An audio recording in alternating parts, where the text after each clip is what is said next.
Hello dear students, welcome to far physics by VK.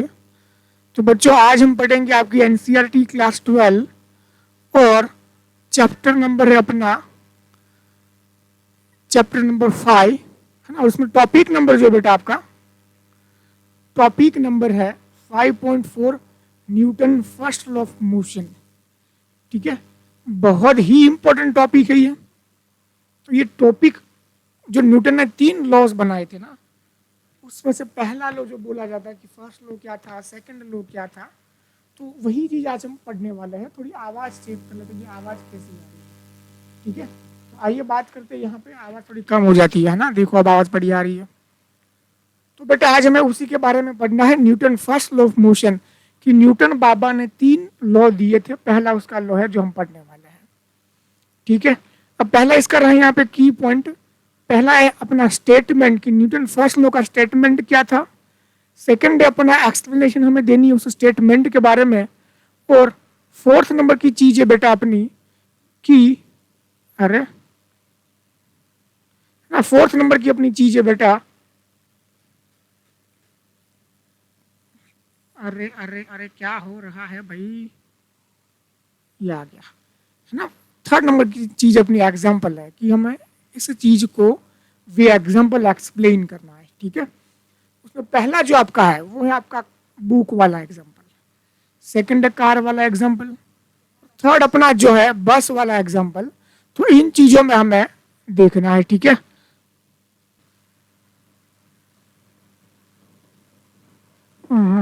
शुरू है कि नहीं है? Okay, it's running. तो देखो बेटा ना, ये हो गया अपना एग्जाम्पल कि बुक वाला एग्जाम्पल है, कार वाला एग्जाम्पल है और हमारा बस वाला एग्जाम्पल है। तो इन एग्जाम्पल्स के जरिए हमें बात करनी है। तो देखो यहाँ पे पहली चीज मैं आपको स्टेटमेंट तो लिखवा दूंगा, पहले इसको समझ लेते कि न्यूटन फर्स्ट लॉ बोलता क्या था, है ना। आइए यहाँ पे समझ लेते हैं इसको। तो न्यूटन जो फर्स्ट लॉ ऑफ मोशन जो बात करता है वो बात करता है स्टेट ऑफ ऑब्जेक्ट की बात करता है। मतलब मान लो कोई बॉडी जो है, इसकी स्टेट कैसी है, मान लो ये अपनी बॉडी जो है ना, ये बॉडी रेस्ट में है। कैसी है बॉडी? रेस्ट में। ठीक है, ग्राउंड पे बॉडी पड़ी है और ये बॉडी कुछ अपनी कैसी है, रेस्ट में है। इसको थोड़ा मैं इरेज कर लेता हूँ, लाइन टेढ़ी हो गई है। ठीक है, ग्राउंड हो गया अपना, बॉडी रेस्ट में है। ठीक है, अब हो सकता है कि सारी बॉडी थोड़ी रेस्ट में रहेगी, कोई कुछ बॉडी जो है मूव कर रही है। ठीक है, मूविंग है, समझ आ रही चीज। ये बॉडी मूविंग है, वी वेलोसिटी से ट्रैवल कर रही है, कुछ ऐसा। अब देखो बेटा, वी वेलोसिटी से ये ट्रैवल कर रही है। ठीक है, तो बात न्यूटन फर्स्ट लॉ जो बात करता है बेटा स्टेट ऑफ अ बॉडी की बात करता है। ये बॉडी की स्टेट कैसी है। मान लो अगर ये मुझे बॉडी की स्टेट चेंज करनी है तो मुझे क्या करना होगा, मुझे कोई ना कोई बल लगाना पड़ेगा ना, फोर्स लगाना पड़ेगा। सिंपल है, कोई सी भी डायरेक्शन में मैं कोई एक्सटर्नल फोर्स लगा लेता हूँ। यहाँ पे ऐसा लगा दिया फोर्स, तो बॉडी जो है उस डायरेक्शन नेट फोर्स की डायरेक्शन में वो मूव होने लगेगी। मतलब यहाँ पे आप समझ सकते हो कि बॉडी की जो स्टेट यहाँ पे थी, है ना, बॉडी की जो स्टेट थी यहाँ पे वो कैसी थी, रेस्ट थी। उसके बाद कैसी हो गई वो हो गई मूविंग में, मोशन में आ गई।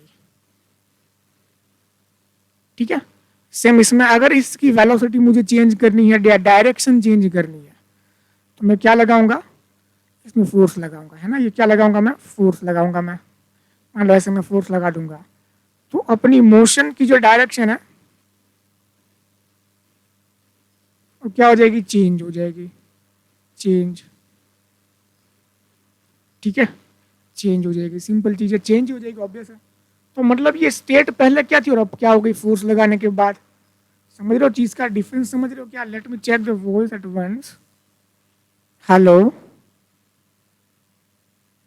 तो यही तो कहानी है बेटा, है ना, कि हमें जो है बॉडी की स्टेट चेंज करनी है तो हमें क्या लगाना पड़ेगा, फोर्स लगाना पड़ेगा। ठीक है, वरना बॉडी की स्टेट जो है वही रहेगी। मतलब अगर मान लो यहाँ पे कोई एक्सटर्नल फोर्स नहीं लगता है तो बॉडी की स्टेट जो प्रीवियस वाली है वही की वही रहेगी, चाहे वो रेस्ट में हो या फिर चाहे वो मूव कर रही हो, मोशन में हो। समझ में आ रही है? ये बोलता है फर्स्ट लॉ ऑफ मोशन। ये होगी बात फर्स्ट स्लो मोशन की। तो आइए चलिए लिखते हैं इसका स्टेटमेंट। थोड़ा मैं येलो कलर लेता हूँ यहाँ से। तो देखो येलो कलर ले लिया मैंने। स्टेटमेंट की बात करूँ मैं, ठीक है, तो स्टेटमेंट यहां से लिख लेते हैं कुछ ऐसे।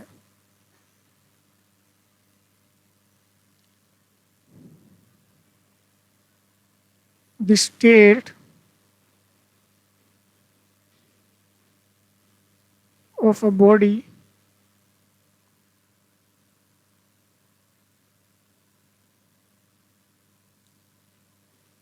will remain same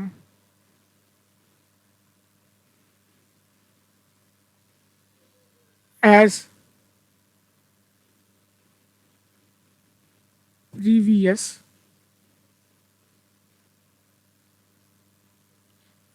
previous लिखा है बेटा माना ये।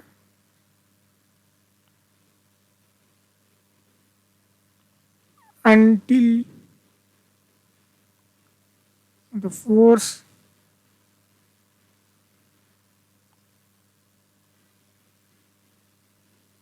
Acting on it. Simple language में लिखा है एकदम।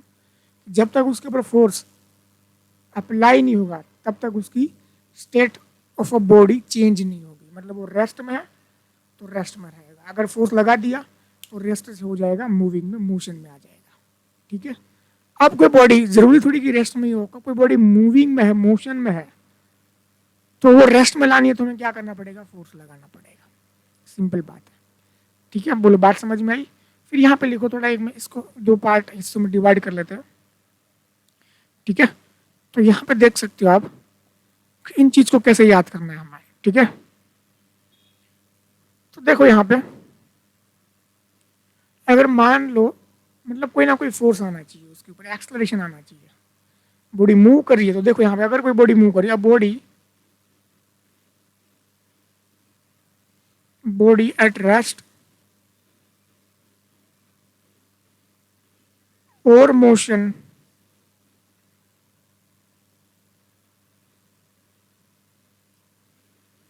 of a body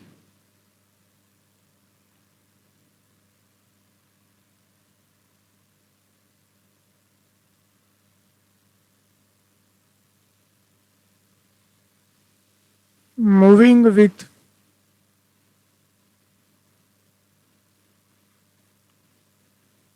constant velocity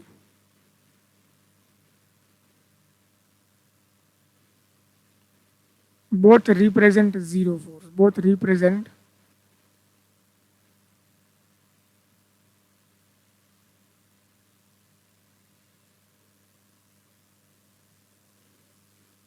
net force zero. मतलब बॉडी मान लो रेस्ट में है, तो सीधी सी बात है बॉडी रेस्ट में कब हो सकती है, जब सारे फोर्स इक्विलिब्रियम में हो, या तो फिर कोई फोर्स लगे ही नहीं। दो कंडीशन हो सकती है कि बॉडी रेस्ट में कब है। ये अपना देख सकते हो कि यहाँ पे है ना, कि बॉडी रेस्ट में, इसका मतलब ये नहीं है कि फोर्स लग नहीं रहा है। समझना ध्यान से, फोर्स लग रहा है लेकिन लेकिन उसकी नेट इफेक्ट जो है, मान लो मैं बोलूँ कि अपनी बॉडी, इसको मैं यहाँ से खींच रहा हूँ 10 न्यूटन से, उसको मैं यहाँ से भी खींचू 10 न्यूटन से, तो फोर्स तो लग रहा है लेकिन दोनों की इफेक्ट, नेट इफेक्ट क्या हो गई, जीरो। समझ में आ रही बात। तो नेट की बात कर रहा हूँ मैं, टोटल फोर्स की बात कर रहा हूँ। तो टोटल फोर्स अगर जीरो है, या तो फिर वो कांस्टेंट वेलोसिटी से मूव कर रहा है, कांस्टेंट वेलोसिटी से मूव कर रहा है तो भी उसका एक्सटर्नल टोटल जो फोर्स होगा बेटा जीरो ही होगा। ठीक है, टोटल नेट फोर्स क्या होगा, जीरो होगा। ठीक है, अब यहाँ पे देखो फोर्स अपनी कैसी एक फिजिकल क्वांटिटी है। Force is a physical quantity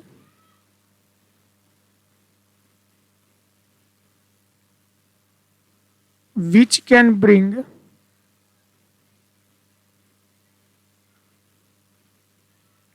bring body at rest into motion and which can change velocity of object, वो ऑब्जेक्ट की वेलोसिटी भी चेंज कर सकते हैं। आ रही है बात समझ में? ये कहानी इसकी, ठीक है। तो देखो यहाँ पे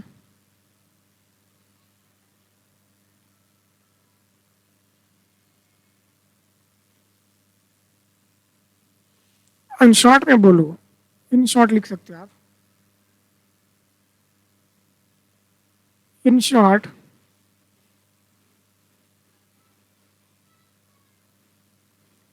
physical quantity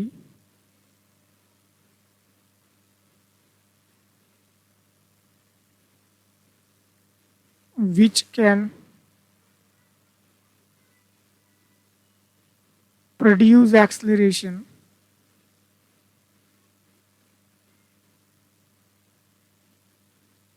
in a body is called force। वही चीज है कि अगर बॉडी में एक्सलरेशन क्रिएट होता है बेटा, तो उसके पीछे किसका हाथ होता है? किसका हाथ होता है जरा? फोर्स का हाथ होता है। फोर्स होगा तभी वहां पे क्या होगा? एक्सलरेशन क्रिएट होगा बेटा। This is what the reality. बोलो समझ में आई? तो ना लिख लो फटाफट, स्क्रीनशॉट ले लो अच्छे से। फिर बात करते हैं बेटा, ये हो गई एक्सप्लेनेशन की बात। स्टेटमेंट जो है ना, जो येलो में लिखा है वो अपना स्टेटमेंट है। बाकी जो चीज़ें तुम्हें दिख रही है वो अपनी आती है एक्सप्लेनेशन। यहाँ पे लिख लेना नंबर 2, ताकि जो है आपको अच्छे से याद रह जाए, ठीक है। यहाँ पे नंबर 2 लिख लो, की पॉइंट 1 हो गया, ठीक है। इसको करता हूँ मैं इरेज एकदम अच्छे से। चलो कर दिया मैंने इरेज, और इसको मैं 2 हिस्सों में कर लेता हूँ डिवाइड यहाँ से, ताकि हमें लिखने में थोड़ी हेल्प मिले, ठीक है। चलो अब देखो यहाँ पे, अब हम बात करते हैं। पहले तो मैं इसको एक्सप्लेन कर देता हूँ क्या चीज़ है। मतलब चीज़ देखो कि चीज़ क्या है। बुक वाला एग्जाम्पल है, फिर कार वाला है, फिर बस वाला है, ठीक है। तो 1 बाय 1 बात करते हैं यहाँ पे।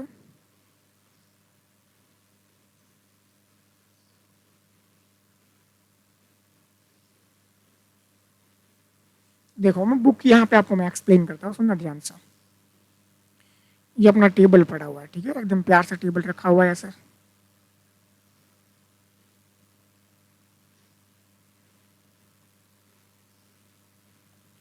ठीक है, ये अपना हो गया टेबल। देखो यहाँ पे बुक ऐसे पड़ी हुई है, ठीक है। बुक यहाँ से ऐसे पड़ी हुई है।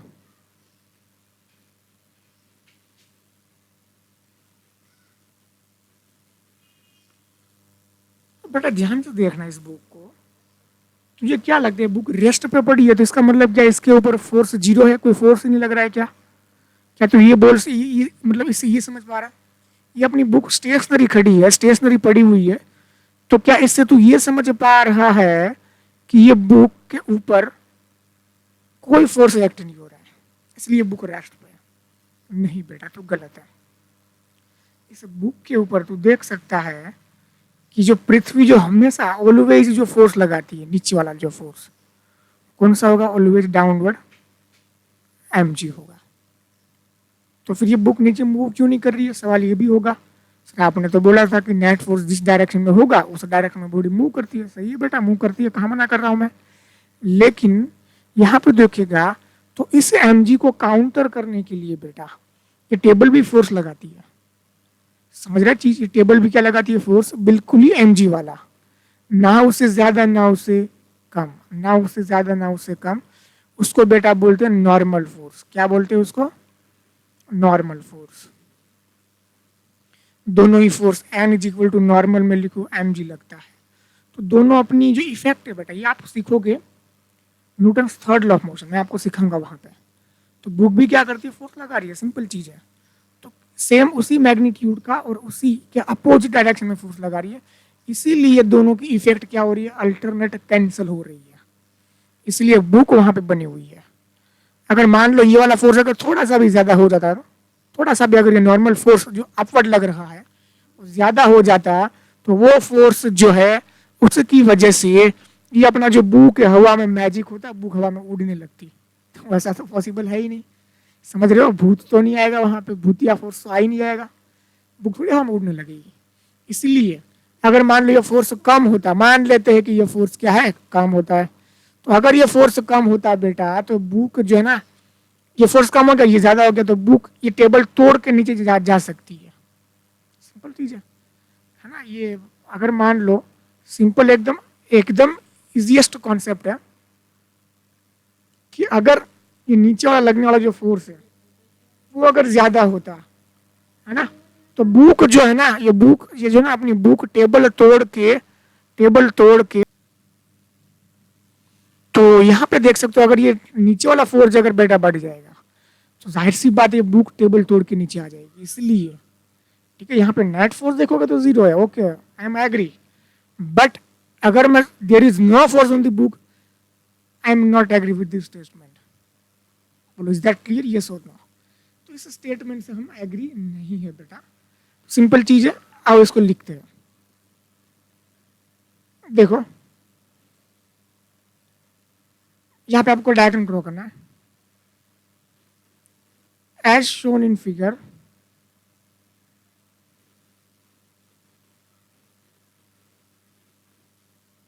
As shown in figure, the book kept on the table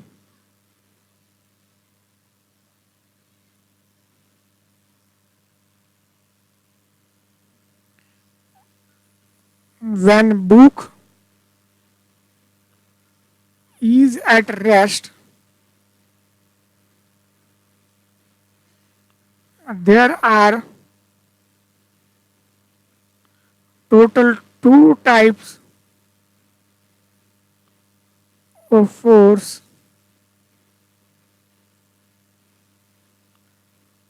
acting on it। ठीक है, पहला कौन सा फोर्स है? पहला जो इसका वेट ऑफ बॉडी,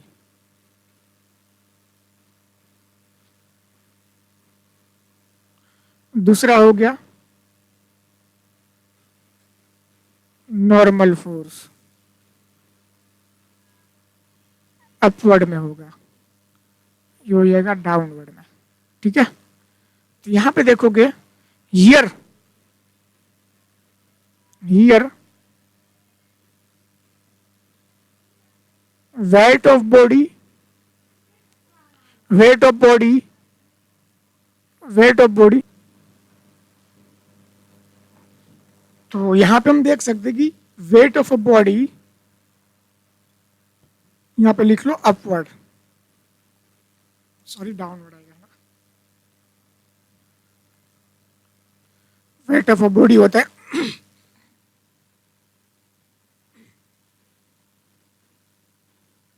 ये होता है डाउनवर्ड, है ना, क्या होता है downward. And normal force acting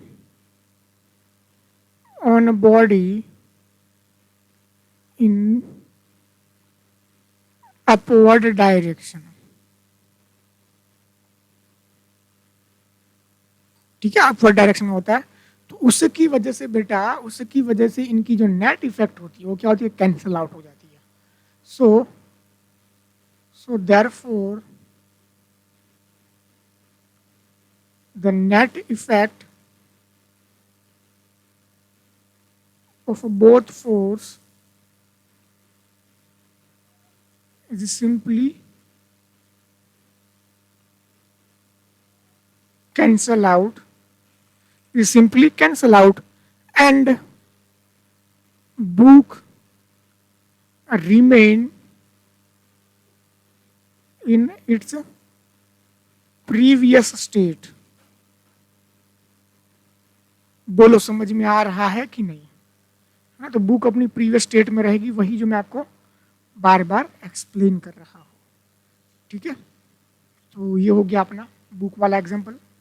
इसको यहाँ पर डायग्राम में ड्रॉ कर लिया, इसको यहाँ पे कर लेते हैं। ठीक है, फिर वही कार वाला एग्जांपल कि मान लो कोई कार मूव कर रही है, ठीक है, ये रेस्ट का था, तो यहाँ पे लिखो कार वाला एग्जांपल। इसको कोई और कलर से लिखता हूँ मैं।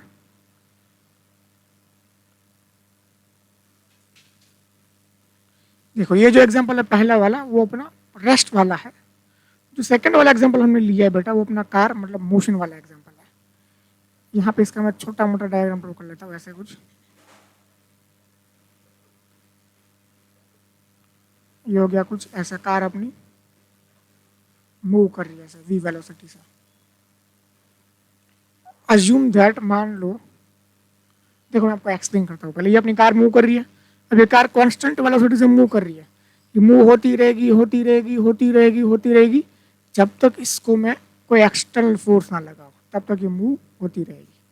ठीक है, assume that car start from rest, moves on straight line,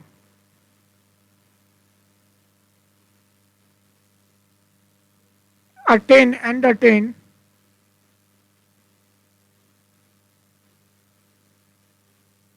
uniform velocity. When car is at rest, resultant force acting on it zero. मतलब जो जब कार रेस्ट में होगी बेटा तब भी कोई फोर्स एक्ट होगा नहीं, रिजल्टेंट फोर्स की बात हो रही है। और जब कार कांस्टेंट वेलोसिटी से ट्रैवल करेगी तब भी क्या होगा, नेट फोर्स जीरो होगा।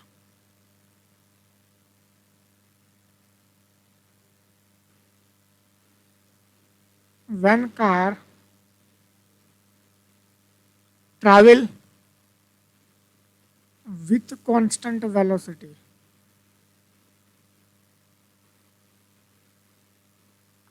जब कार जो है कांस्टेंट वेलोसिटी से ट्रैवल करेगी, ठीक है, तब भी क्या होगा,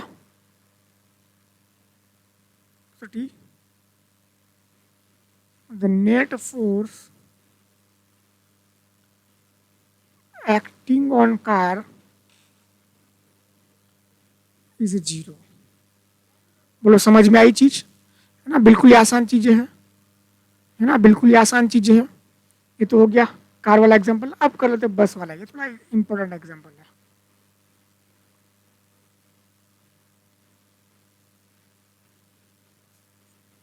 ठीक है, थोड़ा इंपॉर्टेंट एग्जांपल है ये बस वाला एग्जांपल। ठीक है, अब देखो यहाँ पे पहले मैं इस चीज को एक्सप्लेन कर लेता हूँ। पहले तो मान लो ये अपनी बस है, ठीक है, बहुत बड़ी बस है। मान लो ये बस हो गया टायर बस के, बस ऐसे मूव कर रही है ना। ये अपना हो गया आदमी यहाँ पे, ठीक है, इसके पाँव हो गए, इसके जूते हो गए, ठीक है, तो आगे मूव हो रहा है और इसने ऊपर होल्डर पकड़ा हुआ है ना, पकड़ा हुआ है होल्डर से, ठीक है, मूव हो रहा है। तो देखो क्या होगा, जब ये अपनी बस मूव कर रही है ना, ये वेलोसिटी से मूव कर रही है, v वेलोसिटी से मूव कर रही है, ठीक है, तो ये आदमी भी मूव होगा साथ साथ में। क्यों मूव होगा? क्योंकि इसकी जो पाँव है ना वो बस के साथ कनेक्टेड में, और फ्रिक्शन लगने की वजह से पाँव मूव हो रहे हैं, तो धीरे धीरे पूरी पूरी बॉडी मूव हो रही है। सिंपल ये चीज है। अब जब एक्सीडेंटली हमें पता है, अब जब ये ब्रेक लगाएगा ना बस वाला ड्राइवर, जब ब्रेक लगाएगा तो ये भाई साहब आगे आएंगे, ये आगे आएगा। क्यों आगे आएगा? क्योंकि यहाँ पे आप देख सकते हैं इसका जो फीट है ना, ये जो पाँव इसके बस के कांटेक्ट में है, तो जो फ्रिक्शन लगता है वो पाँव को तो आगे लाने में क्या है, सक्षम है कि पाँव को आगे ले आएंगे।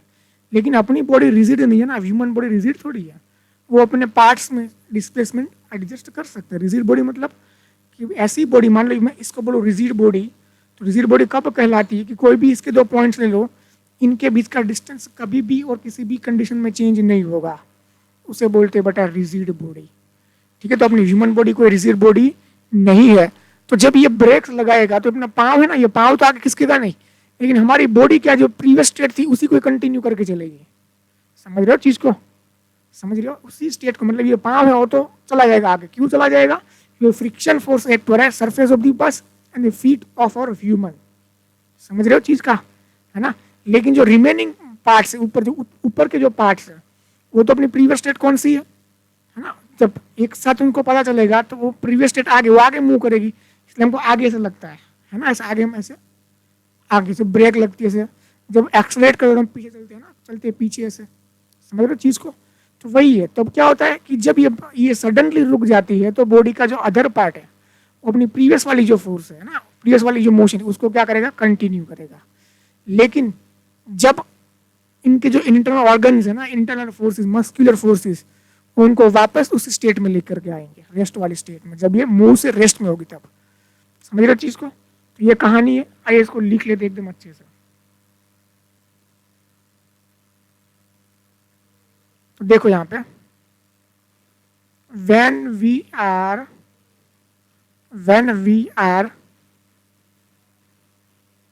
standing in a stationary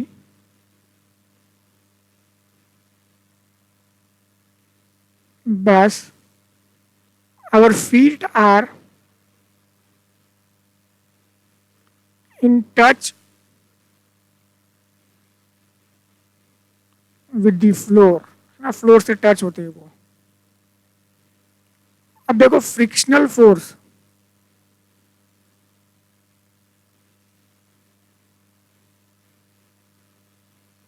between feet and floor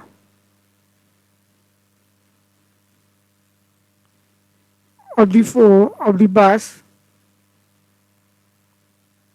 frictional force act करता है हमें, ठीक है, पता है हमें फ्रिक्शनल फोर्स कहाँ एक्ट होता है, बस और जो व्यूमन है वो ले गया उसके सरफेस के बीच में, ठीक है।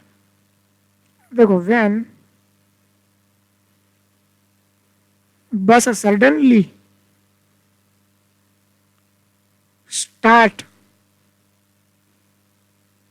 Due to friction,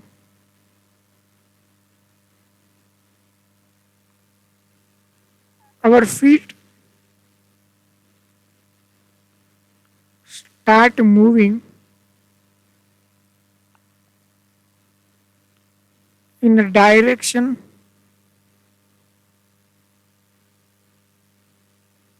of a bus, whereas rest of the body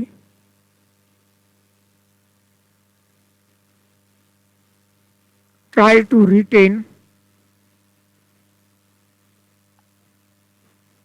उसकी जो पोजीशन पहले वाली थी उसको रिटेन करने की कोशिश करेगी, retain position due to inertia.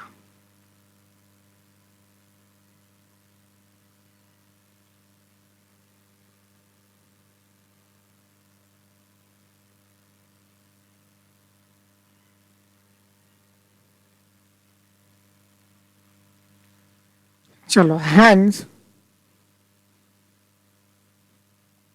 we are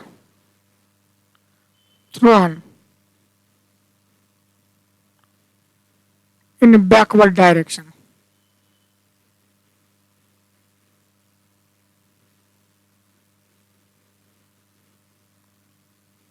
in opposite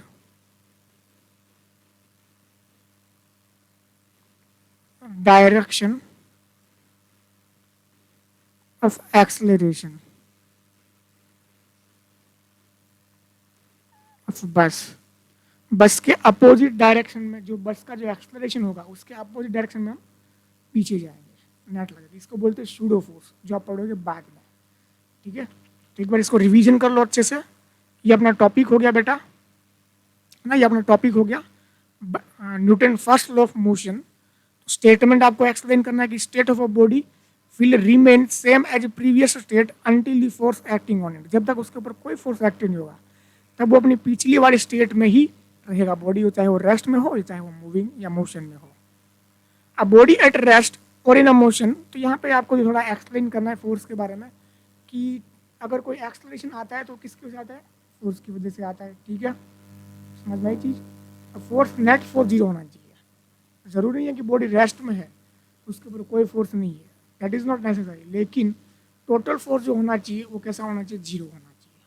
बोलो समझ में आई। बस, बुक एंड कार वाला एग्जाम्पल आपको एक्सप्लेन करना है। तो ये हो गया आज की बात, ठीक है। इसका स्क्रीनशॉट ले लो, मैं हट जाता हूँ, ये ले लो, इसके ले लो फटाफट स्क्रीनशॉट इसका, ठीक है। चलो मिलते हैं।